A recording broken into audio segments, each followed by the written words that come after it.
बिस्मिल्लाहिर्रहमानिर्रहीम। मुहतरम नाज़रीन, अस्सलामु अलैकुम वरहमतुल्लाहि वबरकातुहू। इस वीडियो में आप जान सकेंगे कि कुर्बानी के जानवर कौन कौन से हैं और उनकी उम्र की हद क्या है। और इसमें एक और गलती की निशानदेही की जाएगी कि बहुत से लोग ऐसी गलती कर जाते हैं जानवरों की उम्र का तयन करने में, उसको देखने में, समझने में, परखने में एक ऐसी गलती कर जाते हैं, उस गलती की वजह से किसी की कुर्बानी नहीं होती। सबसे पहले कुर्बानी के जानवर कौन कौन से हैं।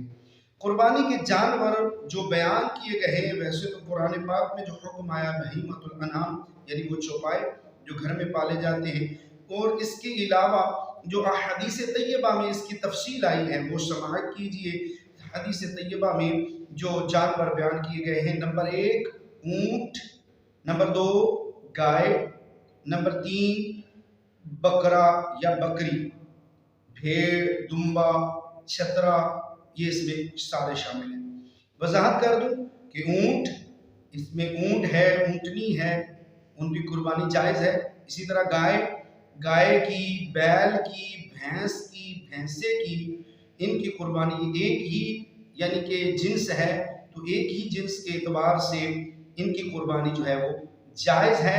इसी तरह बकरा, बकरी, छतरा, दुम्बा, भेड़, इन सब की कुर्बानी भी जायज़ है। जानवर तो बयान किए जा चुके कि कौन से जानवरों की कुर्बानी जायज़ है। आइए इनकी उम्रें समाप्त कीजिए, इनकी उम्रें क्या हैं।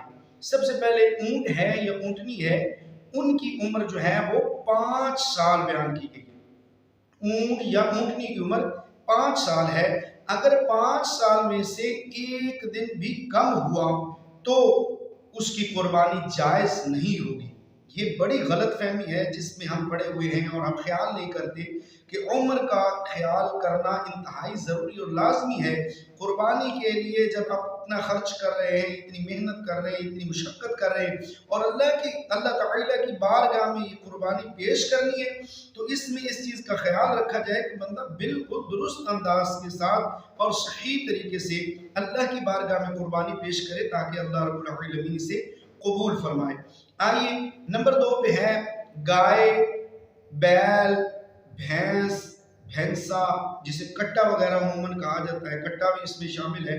तो इन जानवरों की उम्र जो है वो कम अज कम यानी कम से कम इनकी उम्र जो है वो 2 साल है। 2 साल से अगर एक दिन भी कम हुआ तो कुर्बानी जायज़ नहीं होगी। इस चीज़ का ख्याल रखना इंतहाई ज़रूरी और लाजमी है। अब इसमें बहुत सारे लोग कन्फ्यूजन का शिकार हो जाते हैं। लो जी, जानवर की उम्र 2 साल या इससे ज़्यादा तो हो चुकी है, मसलन कट्टा है, भैंस है, भैंसा है, गाय है या बैल है, उनकी उम्र 2 साल से ज़ायद या 2 साल पूरी तो हो चुकी है। मसलन किसी को यकीन हो कि बकरा ईद जो तशरीफ लाई थी 2 साल पहले, उससे पहले या बकरा ईद वाले दिन ही इस जो है ना जानवर की पैदाइश हुई थी, तो अब इसको पूरे 2 साल हो गए या 2 साल से ज़ायद दिन हो गए। अब कन्फ्यूजन ये जो है, ये धुंधा हुआ है या नहीं हुआ। प्यारे मुसलमान भाइयों, धुंधा होना कोई शर्त नहीं है।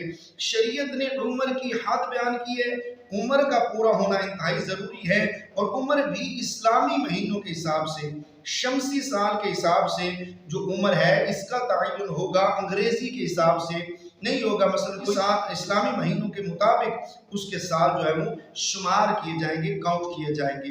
अब ये जानवर का धोंधा होना कोई शर्त नहीं है, जैसे ही उम्र पूरी हुई तो उसकी कुर्बानी जायज़ है। तीसरी किस्म जो जानवर की बयान की गई, बकरा, बकरी, छतरा, भेड़, दुम्बा वगैरह, तो इनकी कम अज कम उम्र जो है वो 1 साल है। 1 साल से अगर एक दिन भी कम हुआ तो इनकी कुर्बानी भी जायज़ नहीं होगी। अब इसमें भी हम धोंधा की वो सोचते हैं कि ये भी धोंधा हुआ है या नहीं, खीरा है, धोंधा है, क्या है।